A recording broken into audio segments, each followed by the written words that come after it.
Good morning from Double Tap. Why? They're not even open yet. Sure they are. Because it's brew day. They are going to make a batch of beer.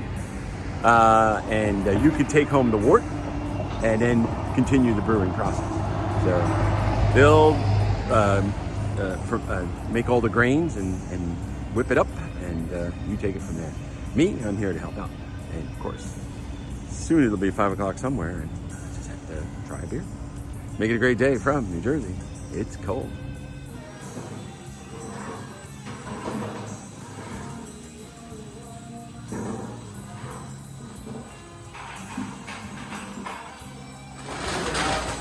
Most of the things like grains, perfectly linear. What you need for a 5-time batch, supply up to 300 gallons. Efficiency is a little different on our system. Jeff's going to correct me 100 times during this process. Efficiency is a little different. You wind up with a much bigger scale. You wind up with the mash tun that you do with big beer. You get a totally different dynamics than what they have here at home. But some things like hops. 145. And right now what I'm doing is just preheating our mash tun so that when the grains and the hot water go into it, it doesn't drop in temperature. We're almost done there. Chris is measuring some of the specialty grains. And then we'll almost be ready to go. Yeah.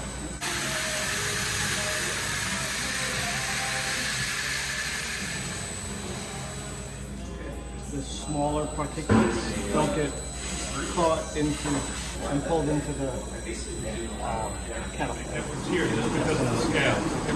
Every little thing you do at home is just much more magnified here. When you're adding, especially your pH, the first thing you saw, Jeff said the first thing he did was adjust it. We said his pH readings.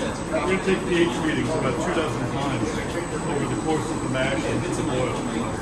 Because the difference between like 0.1 or 0.2 with 500 pounds of grain makes an enormous difference in efficiency.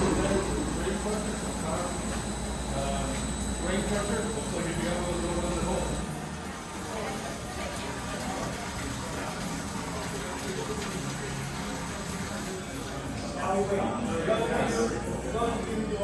This is the part where we're waiting. The water converts the starches and the grains into sugar. That takes some time.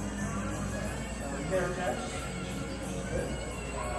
You show me up here touching this and then going back here to this. You have a hot water pump and a cold water pump.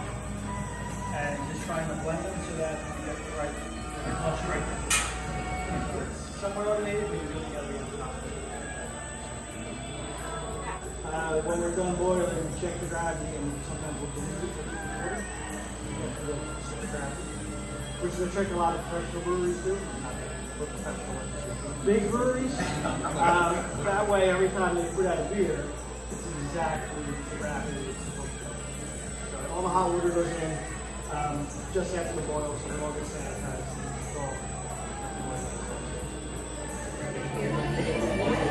Okay, the beer making has begun. The grains have been milled and added, and it is now sitting for about an hour to convert the starches and so forth. So, break time. Cheers. This is the Postmaster General aged on Basil Hayden barrels. Delicious. Pretty good. I can pick out the Basil Hayden, that's for sure, because I know that this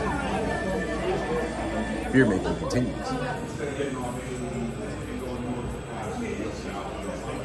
Okay, we are getting near the end of the waiting period, and we're going to transfer the liquid over and then boil that. And then, of course, we have the spent grain, which is the part I like. Getting there. Time for a beer.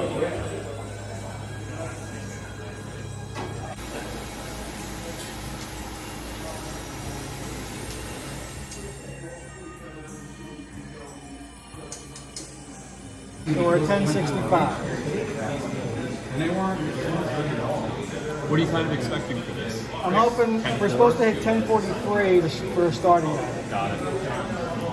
So we're A little high. I had the same thing happen with my most recent amber ale. It was supposed to be like somewhere like a 10.5-ish. Yeah. When it came out, I didn't dilute it enough in the firm tank, and it came out to like 10.68. Yeah. So it's a little higher than I would like, but it doesn't taste bad, so I'm just gonna keep running with it. I don't get it bothering me seeing most of my ears, but there's really. Yeah, just shut them up this way.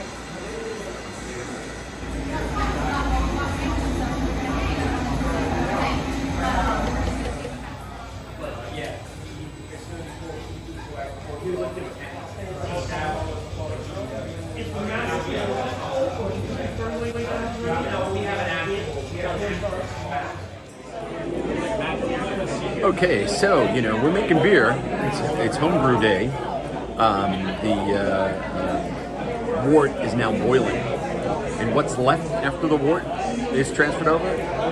Spent grain. What am I going to do with this? Make some pretzels. What else? So you have the wort, and you have to boil it now. This is the wort. This is not fermented beer yet, but you can drink it. Yeah. It's on the sweet side, actually. But no beer. So after you boil it, you have to let it cool down. And then you have to add the yeast. And then you have to let it sit so it can ferment and make beer, alcohol. Because what I just tasted, no alcohol in it. So in about 2 weeks, it might look something like this. It'll be a brown ale, so this is a little dark, but they don't have a brown ale on draft.